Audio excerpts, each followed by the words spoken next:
रात का 12 बज रहा है और मैंने सोचा कि एक नया विषय लेके एक वीडियो बनाई जाए।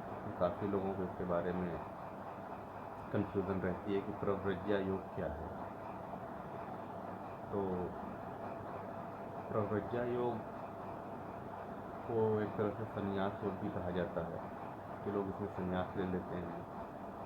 जिसकी भी कुंडली में होता है प्रव्रज्या योग, लोग काफ़ी डरते हैं। इस पर बहुत सारे उपाय किए करवाए जाते हैं कि प्रव्रज्या योग है, और जैसे बाकी सारे योग हैं उसी तरह से इसको डरा के तरह से रखा गया है।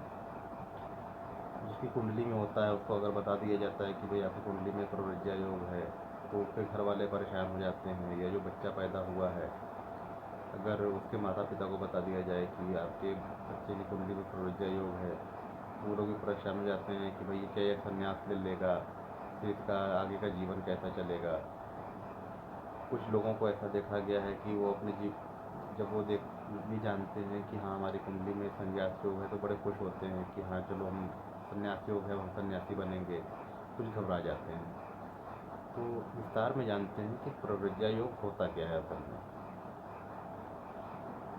जो साधारण एक प्रव्रज्या योग का डिफिनेशन मिलती है, जो मीनिंग है कि जब भी 4 ग्रह एक साथ आ जाएंगे तो प्रव्रज्या योग बनेगा। बात बिल्कुल सही है, लेकिन ये काम कैसे करता है इस बात को जानते हैं। प्रव्रज्या योग देखिए, कुंडली के सारे भाव हैं। मैं यहाँ जब कुछ ज्योतिष पढ़ाने नहीं बैठा हूँ, और हालांकि मैं चाह रहा हूँ कि पर एक ऑनलाइन क्लास ली जाए कि ज्योतिष सीखें कैसे या कुंडली देखें कैसे। तो जो लोग भी जुड़ना चाहते हैं वो सब्सक्राइब और लाइक कर लें चैनल को, कि कभी भी मैं इस पर ऑनलाइन क्लास एक लूँगा कि कुंडली पढ़ तो लेते हैं। जो भी नए लोग हैं जो सीखना चाह रहे हैं कुंडली देखना, वो लोग इस चीज़ को पढ़ते तो बहुत ज़्यादा हैं। हर कुछ पढ़ लिया, दशमांश पढ़ लिया, नवांश पढ़ लिया, लघु पढ़ लिया, गोचर पढ़ लिया, ग्रहों के स्थिति पढ़ ली, ग्रहों का बल कैसा होता है, और ये सारी चीज़ें पढ़ लेते हैं लोग। लेकिन उसके बाद भी उनके अंदर कन्फ्यूजन ये रहता है कि इसको अप्लाई कैसे करना है। महादशा अंतरदशा पूरा रट लेते हैं, यूट्यूब पे वीडियो देखा, किताबें पढ़ ली, लेकिन उसके बाद भी ये उनके अंदर कन्फ्यूजन रह जाता है कि मैं कुंडली देखूँगा कैसे। तो इस बात को लेके मैं एक क्लास शुरू करने वाला हूँ। खैर उससे पहले बात करते हैं प्रव्रज्या योग की। तो आप लोग सब्सक्राइब कर लें चैनल को और बात करते हैं प्रव्रज्या योग। देखिए, कुंडली में लग्न होता है, यानी कि आप कुंडली का पंचम भाव होता है ईश्वरीय भक्ति का भाव, ईश्वर से प्रेम का भाव। यानी कि आपको ईश्वर से कितना प्रेम होगा, या किसी से भी प्रेम जो होगा, या इष्ट देव भी देखते हैं तो पंचम और नवम भाव से ही देखते हैं। तो पंचम भाव है ईश्वरीय प्रेम का भाव, और नवम भाव है आपके धार्मिक अनुष्ठान का भाव। शनि आपका कर्म बताता है। तो जब भी पंचम नवम का संबंध होता है तो ऐसा व्यक्ति ईश्वर से प्रेम करता है और काफ़ी ज़्यादा धार्मिक अनुष्ठान करता है। जैसे कि पूजा पाठ में बहुत ज़्यादा लगा रहता है। जिसकी भी नवम पंचम की युति होगी, नवमेश पंचमेश की युति हो, या पंचमेश नवमेश को देख रहा हो, या पंचमेश नवम भाव में हो, तो इनका किसी भी तरह से संबंध जब बनेगा तो ऐसा व्यक्ति धार्मिक अनुष्ठान में बहुत ज़्यादा लगा रहता है। पूजा पाठ करना, नमाज़ पढ़ना, ये सारी चीज़ें, आदतें उसके अंदर से डेवलप होने लगती हैं। इसमें जब शनि की इन्वॉल्वमेंट होती है, जब शनि इसमें मिलता है आके, तो वो उसका कर्म बन जाता है, कर्म क्षेत्र हो जाता है। इसके साथ साथ ये भी देखा जाता है जैसे कि 10वां भाव, यानी कि पंचमेश, नवमेश और दशमेश की अगर युति हो रही है तो भी एक तरह से प्रव्रज्या योग बनता है। शनि अगर पंचम भाव में बैठा हो, या पंचमेश के साथ बैठा हो, नवमेश भी साथ में हो, या शनि नवम भाव में बैठकर पंचमेश और नवमेश को देख रहा हो, दशम भाव में बैठा हुआ शनि हो, पंचमेश और नवमेश की युति हो, ये दोनों एक साथ बैठे हुए हों, तो उस टाइम भी प्रव्रज्या योग बनता है। इंसान जिसकी कुंडली में बनता है वो धर्म कर्म की तरफ जाता है।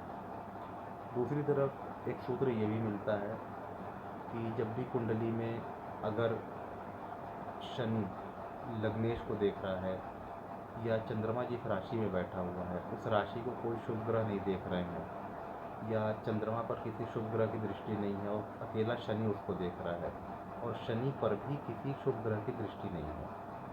इस चीज़ को फिर से समझिए, शनि अकेला बैठा हुआ नवम भाव या दसम भाव में बैठ के अगर चंद्रमा जिस राशि में है उस राशि को देख रहा है, या शनि चंद्रमा को अकेला देख रहा है और चंद्रमा और शनि दोनों पर किसी और शुभ ग्रह जैसे बुध, शुक्र, बृहस्पति की दृष्टि नहीं है, तो ऐसी स्थिति में भी प्रव्रज्या योग बनता है। इंसान संन्यास की तरफ जाता है, उसके मन में विचार आते हैं कि भाई ईश्वर जो कर रहा है वो मेरे हित में कर रहा है, ईश्वर में आसक्ति बढ़ती है। प्रव्रज्या योग अच्छा भी है और ख़राब भी है। देखिए, अगर गृहस्थ आश्रम के लिए कहा जाएगा तो प्रव्रज्या योग वाला व्यक्ति जो है वो कर्महीन होता है, वो थका हुआ होता है। प्रव्रज्या योग का व्यक्ति जिसकी कुंडली में हो रही होती है ये सारी चीज़ें, वो काफ़ी निगेटिव थॉट्स रहते हैं उसके मन में, वो कुछ भी करना चाहता है हमेशा असफल रहता है, कभी उसको न प्रेम मिल पाता है न उसका भाग्य साथ देता है। तो ऐसी स्थिति में ही इंसान जो है वो बढ़ता है कि हम संन्यास ले लेते हैं, अब जीवन में कुछ नहीं रखा है, मुझसे कुछ नहीं हो रहा है। तो ज़्यादातर जो अपने से हारे हुए लोग होते हैं वही संन्यास की तरफ जाते हैं। लेकिन किस अवस्था की बात हो रही है ये भी समझिए। एक उचित अवस्था यानी एक परफेक्ट एज में संन्यास लेना एक अच्छी चीज़ है, और कम एज में संन्यास की तरफ जाना ये दोष है। तो इसी को प्रव्रज्या कहते हैं। अब आते हैं मेन डेफिनेशन पे कि प्रव्रज्या योग है क्या। देखिए, जब भी कोई भी चार ग्रह एक साथ युति में होते हैं, जैसे पंचमेश और नवमेश की बात जब हम कर रहे थे, तो पंचमेश अगर शनि की दृष्टि हो पांचवें या नौवें भाव पर, तो ज़्यादा तपस्वी होता है, तपस्या खूब करेगा, ईश्वर को मनाने में लगा रहेगा कि किसी भी तरह से उसका भला हो जाए। लेकिन ये भला वो मोक्ष के लिए नहीं चाहता है। इस चीज़ को समझिए, जो अपना वो भला चाह रहा है कि हमारा भला हो जाए और मैं जगत के कल्याण के लिए काम करूँगा, वो कोई जगत का कल्याण का काम नहीं करना चाह रहा, वो अपना भला चाह रहा है। वो रह रहा है अभी भी मटेरियलिस्टिक वर्ल्ड में ही, उसको धन संपदा से ही मतलब है, उसको भूमि भवन वाहन से ही मतलब है, लेकिन वो कर्म से उसको नहीं प्राप्त कर पा रहा है। उसकी जो प्राप्ति है चाहिए उसको, वो ये चाह रहा है कि बस ईश्वर प्रकट हो सामने और वो तथास्तु कह दें और सारा काम हो जाए। तो ऐसी स्थिति में जो संन्यास लेते हैं तो वो हारे हुए एक तरह से होते हैं। लेकिन जो वास्तविक प्रव्रज्या योग जब ज्योतिष के नज़रिए से आते हैं कि जब भी चार ग्रहों की युति होती है, तो जब एक ही भाव में एक ही राशि में चार ग्रह बैठे होंगे और पास में बैठे होंगे, तो उनमें कहा जाता है कि ग्रह युद्ध होता है। यानी कि जो ग्रह सबसे बलशाली होता है वो अपनी पावर दिखाने के लिए, अपने आप को सुपीरियर बताने के लिए वो बाकी ग्रहों के साथ युद्ध करता है। तो ऐसा नहीं है कि वो आपस में लड़ाई करते हैं, लेकिन एक तरह से जिसकी कुंडली में ये ग्रह योग बनता है उसके मन में अंतर्द्वंद चलता है कि मुझे धर्म के साथ रहना है या मुझे दुनिया के साथ रहना है, मुझे भूमि भवन वाहन चाहिए, धन चाहिए, प्रेम चाहिए, वासना में संसारी होना चाहिए मुझे, या मुझे धर्म की तरफ जाना चाहिए। तो ऐसी स्थिति में उसके मन में इतना विचार आता है कि वो अपने आप में कंफ्यूज रहता है कि मुझे ये वाला करना चाहिए या मुझे उधर जाना चाहिए। इसी को कहते हैं प्रव्रज्या योग। तो ऐसी स्थिति में जो ग्रह जीतता है, यानी जिस ग्रह का अंशबल ज़्यादा है, उस ग्रह की प्रव्रज्या कही जाती है। जैसे अगर सूर्य डिग्री में ज़्यादा हो, किसी एक ही राशि में चार ग्रह, पांच ग्रह, छः ग्रह बैठे हुए हैं, और उसमें जिसकी डिग्री ज़्यादा होगी, जिस ग्रह का अंशबल ज़्यादा होगा, जो ग्रह मजबूत होगा, उस ग्रह की प्रव्रज्या होती है। अगर सूर्य की प्रव्रज्या है तो जातक एक अलग अलग तरह से उसका व्यवहार होता है, वो काफ़ी ज़्यादा आप कह लें कि बहुत ही चीज़ों को बढ़ा चढ़ा के करेगा, बहुत ज़्यादा धार्मिक अनुष्ठान करेगा। और इसमें अगर ले लें, बुध को ले लें, तो बुध तो है तो बच्चा, उसका मूल तत्व ही है कि बचकानी हरकत करना।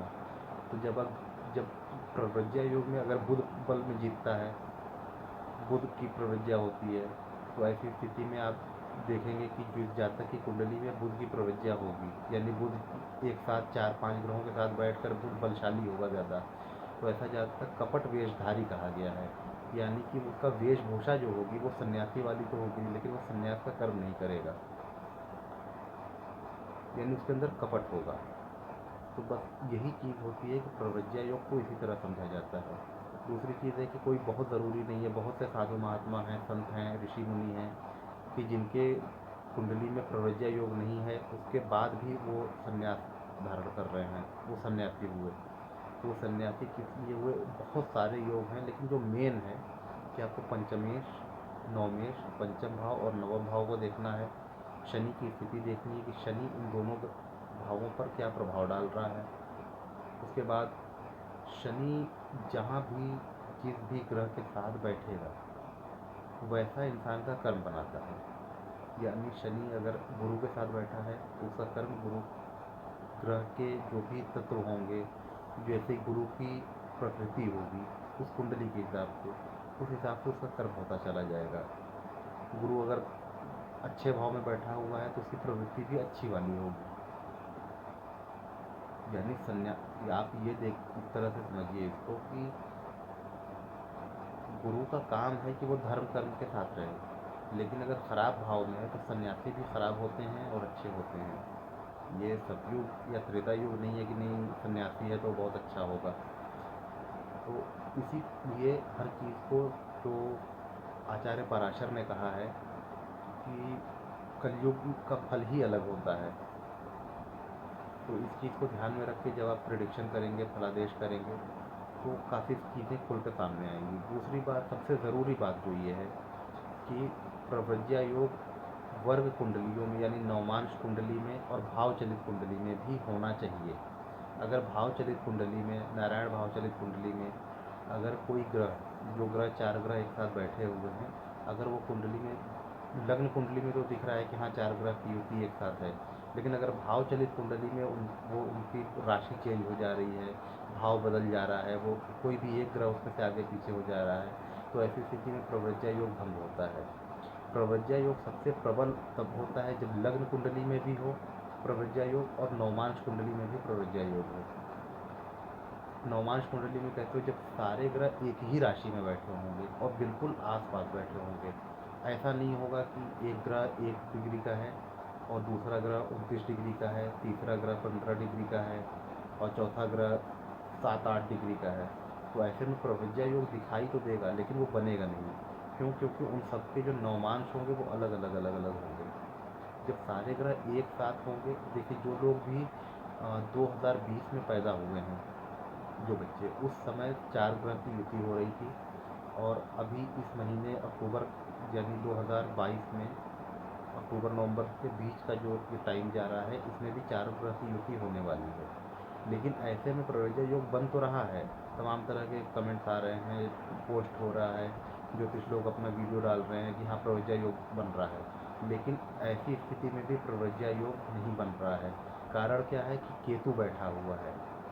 केतु ऐसी स्थिति में जब 4 ग्रह एक साथ बैठेंगे, यानी कि सूर्य, शुक्र, बुध और साथ में केतु जब बैठा हुआ है एक ही राशि में रहेंगे, तुला राशि में, तो ऐसी स्थिति में केतु इन सबका ध्यान भंग कर देगा। वो एक अलग ही लेवल पर वो इंसान सोचेगा। तो ऐसे जो भी जातक इस टाइम पर पैदा होंगे या तो जो इस समय पैदा होने वाले बच्चे हैं, जब वो बड़े होंगे आप लोग देखेंगे कि उनकी सोच बहुत अलग रहेगी। वो कल्याण भी करेंगे। अगर किसी ख़राब भाव में उनका पड़ता है, वो लग्न बदलने के साथ साथ जैसे छठे भाव में या 8वें भाव में या 12वें भाव में, 11वें भाव में या तीसरे भाव में अगर ये चारों ग्रहों की युति होती है उनकी कुंडली में, तो वहाँ सबसे बड़ा खेल होगा केतु का। तो केतु जिस भूमिका में रहेगा, वो जातक उसी अनुसार उसका काम होगा, वैसे ही उसका आचरण होगा और वैसे ही वो हाव भाव स्वभाव का होगा। यहाँ कोई मतलब नहीं पड़ता है कि शुक्र उच्च का होगा, कि बुध कैसा होगा, कि सूर्य कैसा होगा, कोई फ़र्क नहीं पड़ता है। इसलिए प्रवृत्ति योग देखना हो तो भाव कुंडली, भाव चलित जो कुंडली होती है उसमें भी देखिए, नवमांश कुंडली में भी अगर प्रवृत्ति योग बन रहा है और लग्न कुंडली, तीनों जगह अगर प्रवृत्ति योग बन रहा है तब तो जातक प्रवृत्ति योग वाला होगा, नहीं तो उसके भी प्रवृत्ति योग भंग होगा। इसको बहुत ही डिटेल में देखना होगा कि प्रवृत्ति योग भंग हो रहा है या कुंडली में है और किस ग्रह की प्रवृत्तियाँ है। हर ग्रह की प्रवृत्तियाँ का फल अलग होता है, उसको फिर कभी मैं अगली वीडियो में बताऊँगा। अभी के लिए इतना ही, नमस्कार।